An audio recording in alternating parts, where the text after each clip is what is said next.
Hey, what's up, headphone people? MrAyrit here. Got a quick little review for you today. I mean, it's another topping product, so it's going to be kind of a typical topping review. This one is for the D50s DAC.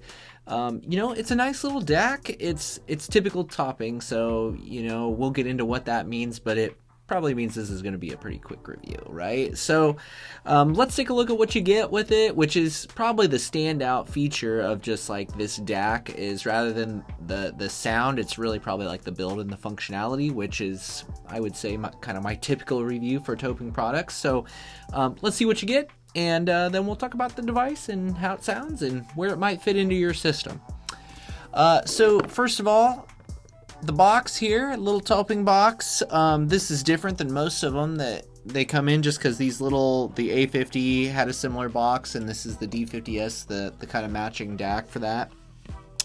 They're just such little devices. It's really hard to kind of grasp how small they are. I guess here's my iPhone mini next to it, so you can see, it's a pretty teeny device, which is a good thing and a bad thing, right? It's good because you can fit it just about anywhere, but I kind of like a little bit bigger devices because they stay a little bit more secure on your desk. But while this thing is teeny, it is fairly dense, so I don't think you have to really worry about it sliding around a whole lot. But anyway, back to what it comes with. A little bit of documentation, not a lot to say about that. Typical USB, these use kind of like the full-size printer style USB cable. And then it comes with, for a power cable, it's a USB style cable, and you just use like a cell phone charger with it to give it AC power if you need to give it AC power. So I use just like an old Samsung cell phone charger. I should check to see if you have to have it plugged in. I'm not 100% sure about that. You know what? I will just try to plug it in real fast and we'll see what happens here.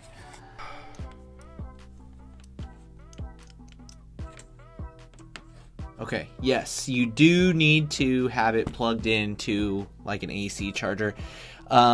But again, probably all of us have like a million of those things lying around at this point in time.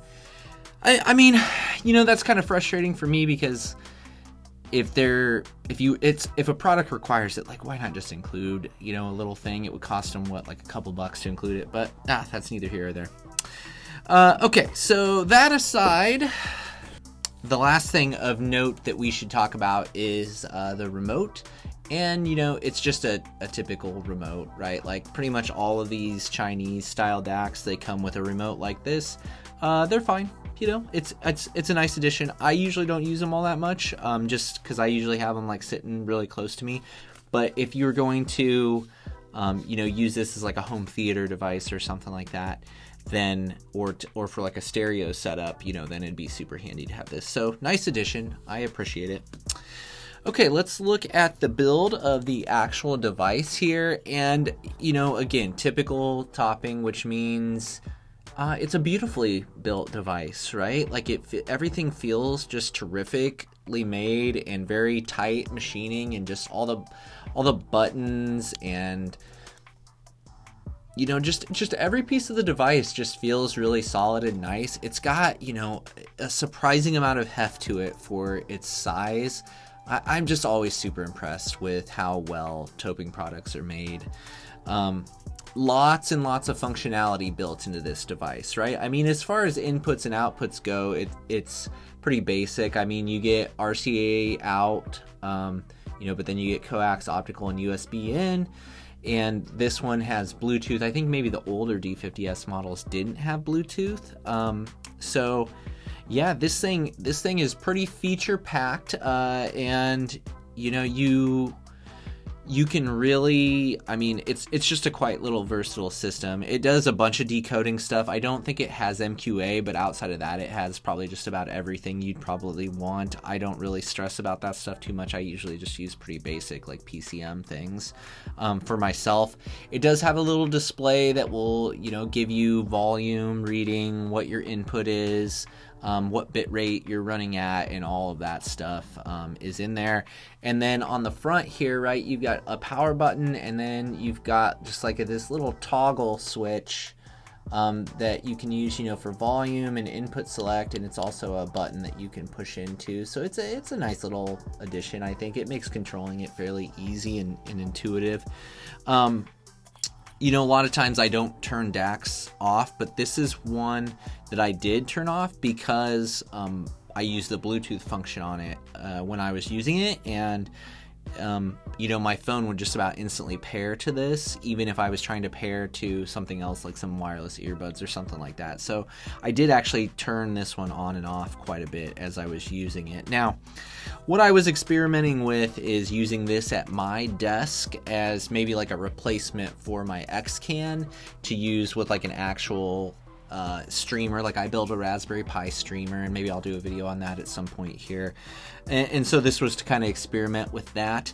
I think ultimately for me, I'm finding that just the XCan is fine for like my bedside use, and I don't really need to mess with like the streamer and like a full desktop amp and stuff like that. It's just not necessary for me in that situation. But I mean, it did function all perfectly fine with that situation. I just think it's overkill for me. Personally. So feature set, build, all that stuff is great, just as you would probably expect from a typical topping product, right? Just a couple of other notes on this DAC before we move on is it does do like lots of fancy Bluetooth codecs, so it'll do like LDAC and all that, and of course that kind of depends on what device you're using it with too.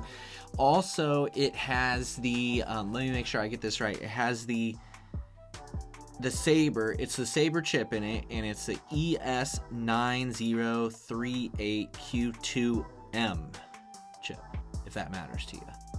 The sound, again, I would say is probably typical topping, which is to say, like, it's fine, it's adequate. I don't think it really stands out in any special way. So I think it sounds perfectly good. It doesn't have any special characteristics really to it. It's just a neutral DAC, that works. So I think that's pretty much it, really, when it comes to the sound. I mean, it's clean. It sounds like you think it should sound.